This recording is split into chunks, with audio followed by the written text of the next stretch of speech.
Hello guys, magandang gabi po sa ating lahat. So ito po ngayon ang ating gagawin at makikita nyo agad ang resulta. Ito po ay ang agarang resulta.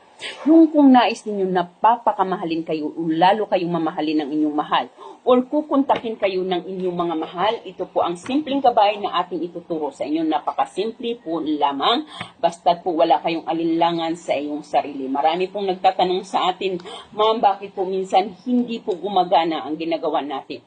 Kasi guys, nandun yung pag-aalinlangan. Tiyakin ninyo na kapag ginawa ninyo ito ay buo ang inyong loob at talaga namang isa-isip nyo na ginagawa ninyo ito dahil ito ay mag-work sa inyo. Talagang walang distraction at buong puso mo itong gagawin. Walang pag-alinlangan at walang pagdududa. Kasi napakarami naman na po nating natulungan na talaga namang sila ay nagtagumpay.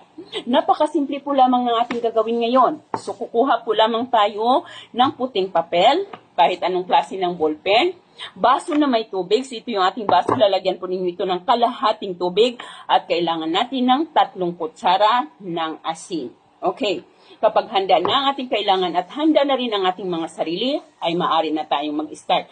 Paano ba ihanda ang ating sarili? Ibig sabihin, walang distraction, wala kong ibang iniisip, kundi nakafocus lamang ang iyong atensyon sa inyong gagawin, ganun din ang iyong isipan. Okay, so ngayon kuhanin mo ang ballpen.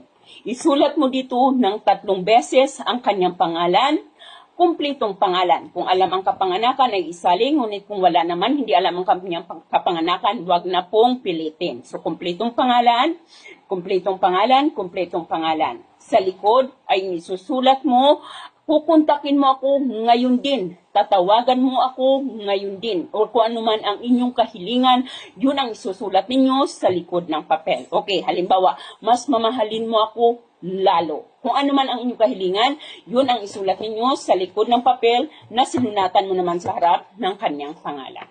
Pagkatapos ay itupin mo ang papel paharap sa atin, paharap sa inyo ng 3 beses. 1, 2, at 3. Kapag ito ay natupi na, ngayon kuhanin natin ito.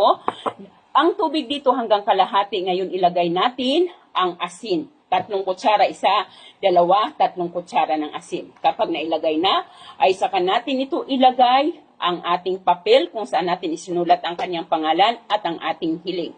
Kapag nailagay na natin ito, gamit ang iyong hintuturo o gamit ang iyong mga daliri, ay halu-haluin mong mabuti ang ating tubig na mayroong asin. Halu-haluin mong mabuti sa loob nito at habang hinahalo-halo mong maigi ang asin na nandun sa loob ang tubig na hinahalo-halo, paikot-ikutin mo, ay bigkasin mo ang kanyang pangalan at kahilingan. Hanggang sa tuluyan mong makita ang asin na wala, natunaw na ang asin. Paulit-ulitin mong bigkasin ang pangalan, kahilingan, hanggang sa makita mo na tunaw na ang asin. Pagkatapos po nun ay ilagay mo ito sa lugar na ikaw lamang ang makakakita.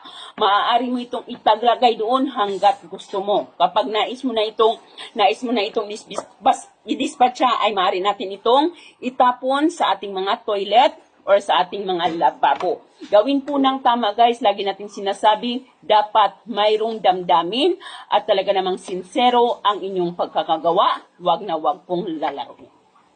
Gawin ito ng kahit anong araw, kahit anong oras, basta't alam mo na talagang positibo ang iyong isipan at wala kang alinlangan.